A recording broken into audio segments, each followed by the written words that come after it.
Chess friends, I hope you are doing well. Today, I am going to show you an amazing and fascinating chess game that I played with the RedFish chess engine as black. Unfortunately, this game was a devastating loss for me because RedFish, playing as white, completely crushed me. I'll share the chess tactics and strategies that RedFish employed in the game, so stay tuned until the end of the video. RedFish started the game with knight to f3, instead of the usual e4 or d4, I just copied his move, hoping to gain control over the center, and planned to play d5.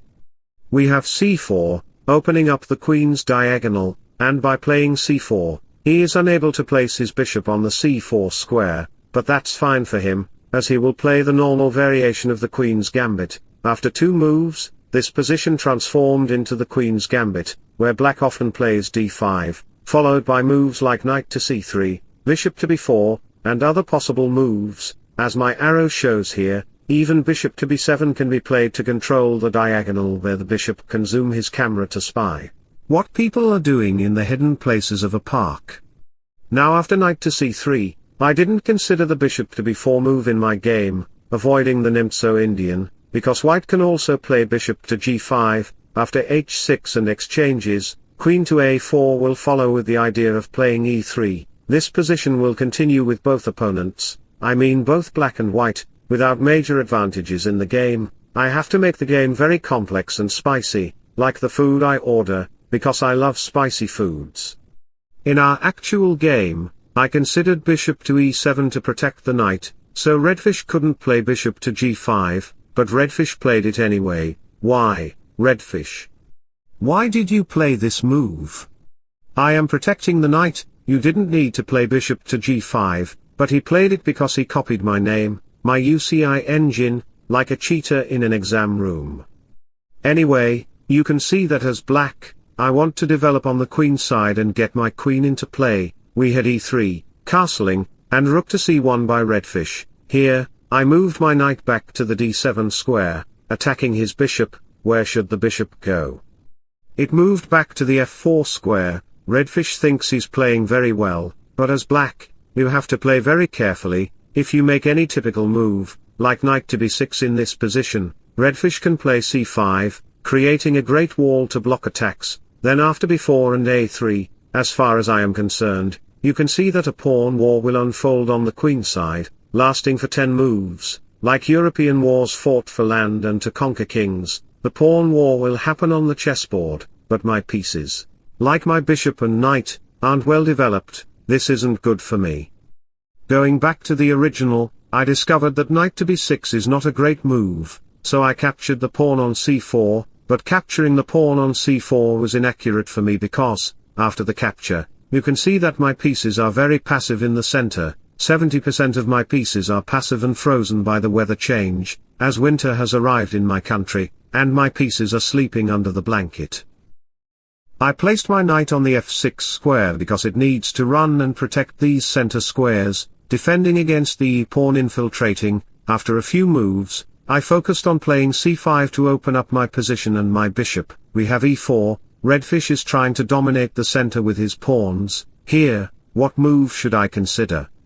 I am just getting worse with each move. Even if I dare to consider knight to b6 to attack his bishop, the bishop will just move back. And after h6 h5 a5, the bishop moves back again. You can see that RedFish is developing his position and creating a strategy to launch an attack on me. Even if you make a typical move here, he'll play e5, kicking out the knight immediately and then follow with a strategic move. Can you guess what move RedFish might consider here?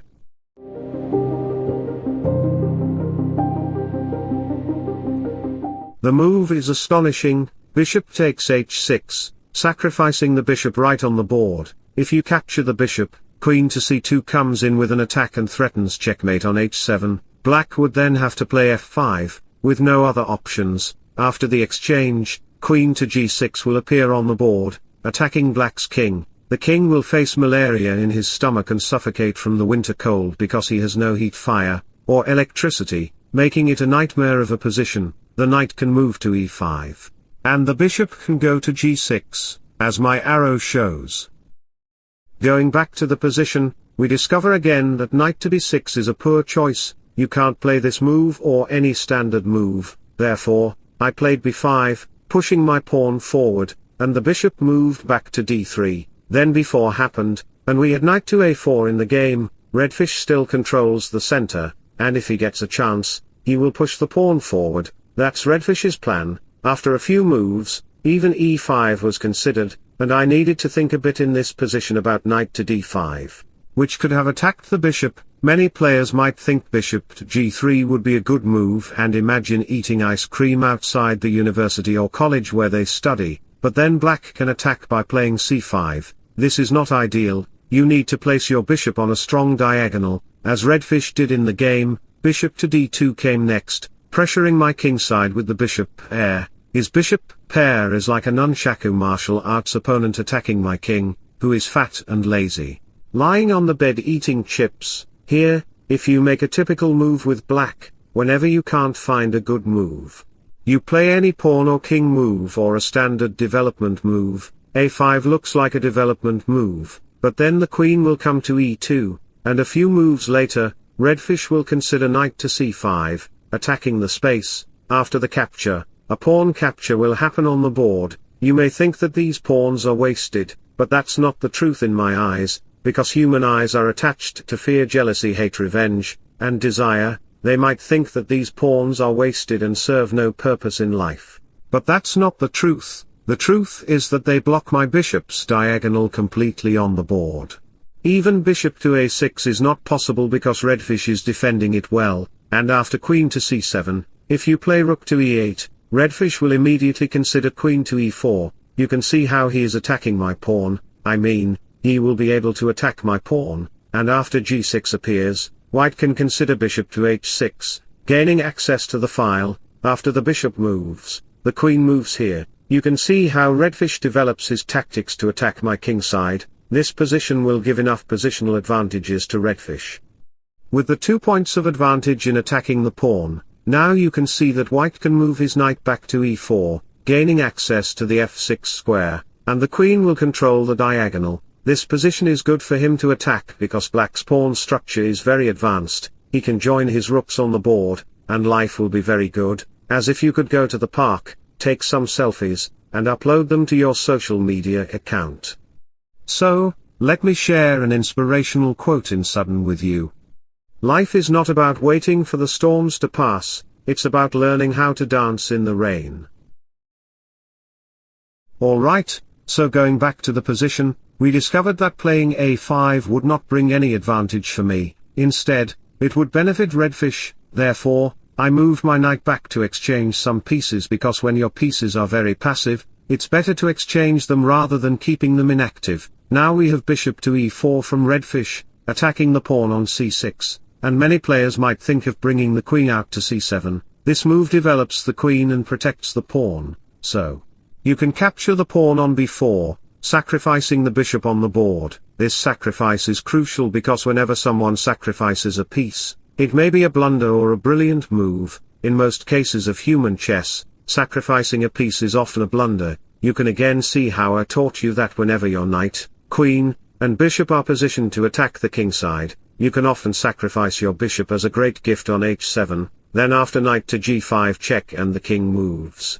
Many players often play queen to g4, which is playable, but you can also play queen to d3, forcing black to capture the knight. RedFish will consider f4 check, and you can see that the black king will be just hopeless. He'll be stuck in his toilet hole while trying to escape checks, and f5 in the game, black captures it, and rook to f3 will come with the idea of attacking the black king. The position will be completely lost for me.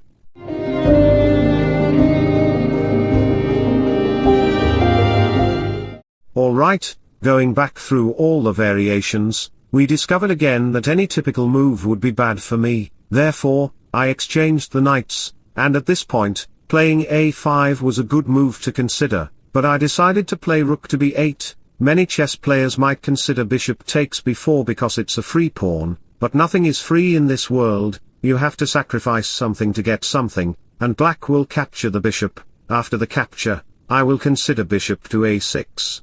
Attacking the rook and queen simultaneously, you will lose the rook. Alright, going back to the position, we discovered that capturing the pawn is not good, therefore, we captured the pawn on c6, and after the exchanges, we have a rook here, and I'm fast forwarding the game, because I don't have time to create a long video, I have to go on a date with Leela 0, and a few moves later, you can see that both our kings are trying to develop our pieces, we want to bring out the king to avoid any back rank checkmate, and a few moves later, you can see how the queen is stuck on the a8 square.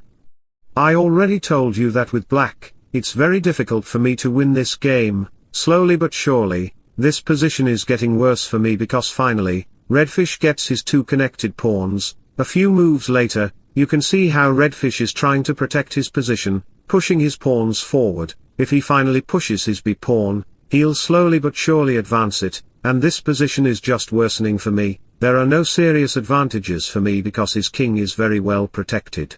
We are just repeating moves, and after a few more moves, you can see that I need to push my pawn forward, but I mean RedFish needs to push forward, he hasn't had enough chances to do so, therefore he needs to push forward and exchange all the pieces, I mean, all the queens, slowly but surely, I'm pushing each pawn forward, but it doesn't matter because he finally creates past f and g pawns, and this position is completely winning for RedFish, I have no chance of drawing the game, and finally, after promoting to a new queen, he checkmated me, I lost, but this game was very interesting with RedFish, although I lost, I feel happy about it because my brother RedFish won the game, he's my brother, and I let him win because I didn't want to make him cry by winning all the games, that's my compassion, I am compassionate toward my fellow chess players, wishing you all the best, bye bye, take care, and see you soon, subscribe for more.